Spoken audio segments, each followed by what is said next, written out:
ગુજરાત 18 લાઈવમાં આપનું સ્વાગત છે। વડોદરાના વોર્ડ નંબર 10 માં ભાજપનો દબદબો, ગોત્રીમાં ઉમટી જનમેદની। વડોદરા મહાનગરપાલિકાની આગામી ચૂંટણીઓનો જંગ જામ્યો છે, ત્યારે વોર્ડ નંબર 10 માં ભારતીય જનતા પાર્ટીએ પ્રચારમાં લીડ મેળવી હોય તેવા દ્રશ્યો જોવા મળી રહ્યા છે। વોર્ડ નંબર 10 ના ગોત્રી વિસ્તારમાં એસટી મોરચાના મહામંત્રી અજય ગૌરાના નિવાસસ્થાને એક વિશાળ સભાનું આયોજન કરવામાં આવ્યું હતું।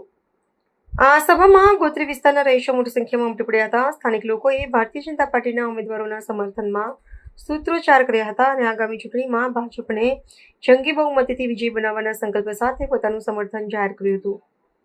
રહીશોનો ઉત્સાહ જોતા એવું લાગી રહ્યું છે કે વોર્ડ નંબર 10 માં ભાજપનો ગઢ વધુ મજબૂત બની રહ્યો છે।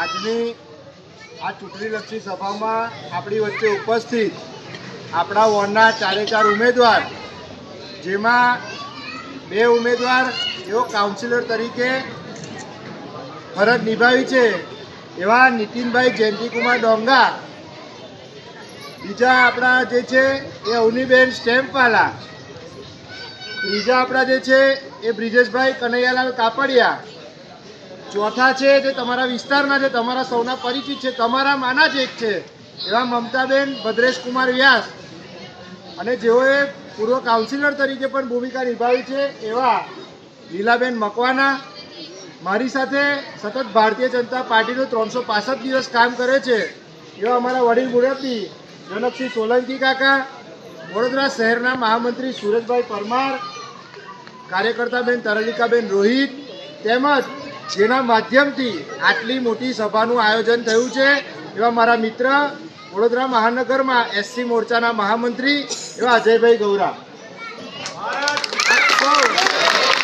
ખૂબ મોટી સંખ્યામાં અહીંયા પધાર્યા છો। ભારતીય જનતા પાર્ટી એ હંમેશા વિકાસની રાજનીતિને લઈને કામ કરતી પાર્ટી છે।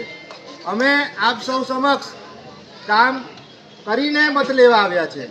આપણા વિસ્તારમાં હમણાં જ મને જાણ થઈ કે ડ્રેનેજનો મોટો વિષય હતો, એ અમારા કાઉન્સિલરોના માધ્યમથી એ પ્રયત્ન કરીને સોલ્વ કરેલો છે। એટલે હું વધારે કંઈ નહીં કહું, અમારા સિનિયર કાઉન્સિલર નીતિન મામા આપ સમક્ષ અમારા કરેલા કામોની એક ચિતાર આપશે, પરંતુ હું આપ સૌને એવું ચોક્કસથી કહીશ કે કોઈ એક પાર્ટી એક કામ કરીને મત માગવા આવતી પાર્ટી હોય તો એ ભારતીય જનતા પાર્ટી છે। એટલે 26 તારીખના રોજ સવારે 7 વાગે, ગરમી વધારે છે, સવારે 7 થી 10માં આપ સૌ 4 કમળને મત આપીને 28 તારીખે વિજયમાં આ બૂથના સૌથી વધારે મત ભાજપના નીકળશે ને, ચોક્કસ 4 મત દબાવવાના છે કમળના, અને એના પછી રજીસ્ટ્રેશનનું બટન છેલ્લે ઓકેનું દબાવશો એટલે આપણો મત એ ગણાશે।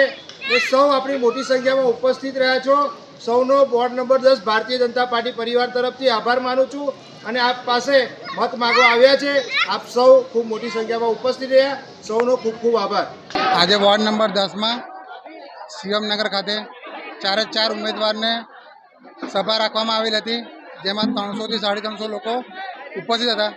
ખૂબ મોટી સંખ્યામાં લોકોએ સારો પ્રતિસાદ અમને આપ્યો છે, અને લોકોએ ખાતરી આપી છે કે ભાજપને જંગી બહુમતીથી જીતાડશે।